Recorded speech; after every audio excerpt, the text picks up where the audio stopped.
പുതിയതുറയിൽ നിന്നും ജൂസ് എന്ന് പറയുന്ന പ്രായാധിക്യമുള്ള തന്നെ 73 വയസ്സുള്ള പിതാവിനെ കാണാതായിട്ട് ഇന്ന് 2 ദിവസമാകുന്നു. പാർക്കിൻസൺ രോഗിയായിരുന്നു. കഴിഞ്ഞ 11 വർഷമായിട്ട് ചികിത്സയിലായിരുന്നു. കഴിഞ്ഞ വെള്ളിയാഴ്ച, അതായത് 27-ാം തീയതി ഉച്ചയ്ക്ക് 12 മണിക്കാണ് ജൂസെ ഞാൻ നിൽക്കുന്ന ഈ വീട്ടിൽ നിന്നും കാണാതായിരിക്കുന്നത്. ഇതിനോടനുബന്ധിച്ച് തന്നെ ഇപ്പോൾ കാഞ്ഞിരംകുളം പോലീസ് സ്റ്റേഷനിലെ ബന്ധുക്കൾ പരാതി നൽകിയിട്ടുണ്ട്. ഇപ്പോൾ നമുക്കൊപ്പമുള്ളത് ജൂസിയുടെ മകൻ ജെയ്സനാണ്. ജെയ്സൺ, ഇപ്പോൾ പിതാവിനെ കാണാതായിട്ട് 2 ദിവസമാകുന്നു അല്ലേ? അതെ. നിങ്ങളിപ്പോൾ ഇതിനോടനുബന്ധിച്ച് തന്നെ പോലീസിൽ പരാതി നൽകിയിട്ടുണ്ട്. പോലീസിൽ വെള്ളിയാഴ്ച വൈകുന്നേരത്തോടുകൂടി തന്നെ പരാതി നൽകിയിട്ടുണ്ട്. കാര്യം തിരച്ചിൽ നടത്തിയിട്ട് കാണാൻ കഴിയാത്തതുകൊണ്ട് പരാതി നൽകിയതാണ്. കാരണം ഓർമ്മക്കുറവുണ്ട്, അതുപോലെ തന്നെ അധിക ദൂരമൊന്നും നടന്നു പോകാൻ കഴിയത്തില്ല. അപ്പോൾ അതുകൊണ്ട് എവിടെയെങ്കിലും കുടുങ്ങി കിടപ്പുണ്ടോയെന്ന് അറിയാനായിട്ട് പോലീസിൻ്റെ ഹെൽപ്പ് വേണമെന്ന് പറഞ്ഞിട്ട് പരാതി കൊടുത്തിട്ടുണ്ട്. അപ്പോൾ അത് FIR രജിസ്റ്റർ ചെയ്തിട്ടുണ്ടെന്നാണ് സ്റ്റേഷനിൽ വിളിച്ചപ്പോൾ അറിയാൻ കഴിഞ്ഞത്. ഈ സംഭവ സമയത്ത് നിങ്ങളിവിടെ ഉണ്ടായിരുന്നോ? സംഭവ സമയത്ത് ഞാൻ ഇല്ല. അമ്മ മാത്രമാണ് വീട്ടിലുള്ളത്. അമ്മയാണ് അച്ഛനെ നോക്കുന്നത്. ഞങ്ങൾ സഹോദരങ്ങൾ 3 പേര് ഞങ്ങൾ ഗൾഫിലാണ് വർക്ക് ചെയ്യുന്നത്. അപ്പോൾ ഇവിടെ ഞാൻ പോലീസ് സ്റ്റേഷനിലേക്ക് വിളിച്ച് ചോദിച്ചപ്പോൾ എന്നോട് പറഞ്ഞത് സെർച്ച് ചെയ്യുന്നുണ്ട്, ഇവിടുത്തെ സർക്കിളിലെല്ലാം അറിയിച്ചിട്ടുണ്ട്, പക്ഷേ ഇതുവരെ വിവരങ്ങളൊന്നും കിട്ടിയിട്ടില്ലെന്നാണ് പറഞ്ഞത്. അപ്പോൾ പിന്നെ ഞാൻ സഹോദരനോട് അറിയിച്ചിട്ട് ഒരു എമർജൻസി ലീവ് എടുത്ത് വന്നിരിക്കുന്നതാണ്.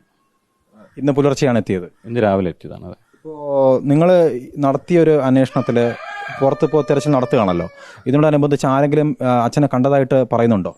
അപ്പോൾ ഇന്നലെ ഞങ്ങൾക്കൊരു ഇൻഫർമേഷൻ കിട്ടിയത് കാഞ്ഞിരംകുളം പഞ്ചായത്തിൻ്റെ ഭാഗത്ത്, അതുപോലെ തന്നെ ഒരു ആയുർവേദ ഹോസ്പിറ്റലുണ്ട്, അതിൻ്റെ ഭാഗത്തായിട്ട് കണ്ടതായിട്ട് പറഞ്ഞു. അതായത് കാഞ്ഞിരംകുളം ഗവൺമെൻറ് ആശുപത്രിയാണോ? ഗവൺമെൻറ് ആയുർവേദ ഹോസ്പിറ്റൽ, ആ ഭാഗത്ത് കണ്ടുവെന്നാണ് പറഞ്ഞത്. അപ്പം അവിടെ പോയി അന്വേഷിച്ചപ്പോൾ അവിടെ ഒരു കുലക്കടയുണ്ട്, ഈ പഴമൊക്കെ വിൽക്കുന്ന. അപ്പോൾ അവിടെ ആ കടയിലോട്ട് പോവുകയും അവിടുത്തെ ആൾ ഒരു പഴം കൊടുത്തു. അത് കഴിച്ചതിന് ശേഷം അവിടെ നിന്ന് നടന്നു പോയെന്നാണ് പറഞ്ഞത്. അപ്പോൾ അവർ ചോദിച്ചപ്പോഴത്തേക്കും പ്രത്യേകിച്ചൊന്നും പറഞ്ഞില്ല. എൻ്റെ മകളുടെ വീട്ടിലേക്കാണ് പോകുന്നതെന്ന് പറഞ്ഞിട്ട് പോയെന്നാണ് പറഞ്ഞത്. ഇപ്പോൾ സാധാരണഗതിയിൽ ഈ രോഗിയായിട്ട് ഇപ്പോൾ വലിയ ബുദ്ധിമുട്ടുകൾ നേരിടുന്ന ഒരു സമയമാണ്. അപ്പോൾ ഇത്രയും ദൂരം, ഇപ്പോൾ ഇവിടെ നിന്ന് തന്നെ പുതിയ പറയുന്ന ഏകദേശം 3-4 കിലോമീറ്റർ ഉണ്ട്, ഇത്രയും ദൂരം യാത്ര ചെയ്തിരിക്കുകയാണ്. അപ്പോൾ നല്ല ക്ഷീണിതനായിരിക്കില്ലേ ഇപ്പോൾ? അത് മാത്രമല്ല, കഴിഞ്ഞ ദിവസം നല്ല മഴയുണ്ടായിരുന്നു പറഞ്ഞു ഈ ഭാഗത്ത്. അപ്പം ഞങ്ങൾ വറീഡാണ്. സത്യം പറഞ്ഞാൽ ഒരു ഡിറക്ഷനിലോട്ട് നടന്നു പോകും, പക്ഷേ തിരിഞ്ഞു വരിക എന്ന് പറഞ്ഞാൽ ബുദ്ധിമുട്ടുള്ളൊരു കാര്യമാണ്. അതാണ് സാധാരണ മൂവ്മെൻറ്റിൽ ഞങ്ങൾ കണ്ടിട്ടുള്ളൊരു ബുദ്ധിമുട്ട്. പോലീസിൻ്റെ അന്വേഷണത്തെ എങ്ങനെ നോക്കിക്കാണുന്നു? ഇപ്പോൾ രണ്ട് സ്ഥലങ്ങളിലായിട്ട്, ഒന്ന് ഈ ആയുർവേദ ഹോസ്പിറ്റലിനടുത്തും, അതുപോലെ തന്നെ ഇന്നലെ അതിരാവിലെ 4-4:30 കാഞ്ഞിരംകുളം ജംഗ്ഷനിലുള്ള ഒരു പൂക്കടയുടെ ഫ്രണ്ടിലും അച്ഛനെ കണ്ടതായിട്ട് ഞങ്ങളിപ്പോൾ ഒരു റൗണ്ട് അന്വേഷിച്ച് പോയപ്പോഴത്തേനും അവർ പറഞ്ഞായിരുന്നു. അപ്പോൾ ഇത് വിവരം അറിഞ്ഞപ്പോൾ തന്നെ പോലീസ് ഇവിടെ എത്തി കാര്യങ്ങൾ അന്വേഷിച്ചു. കണ്ടുവെന്ന് പറഞ്ഞ സ്ഥലങ്ങളിൽ ബ്രദറിൻ്റെ 2-3 സുഹൃത്തുക്കളുണ്ട്. അവരാണ് കൂടുതലും ഇതറിഞ്ഞ സമയം മുതലേ ഇതിൻ്റെ പിന്നാലെ തിരഞ്ഞു നടക്കുന്നത്.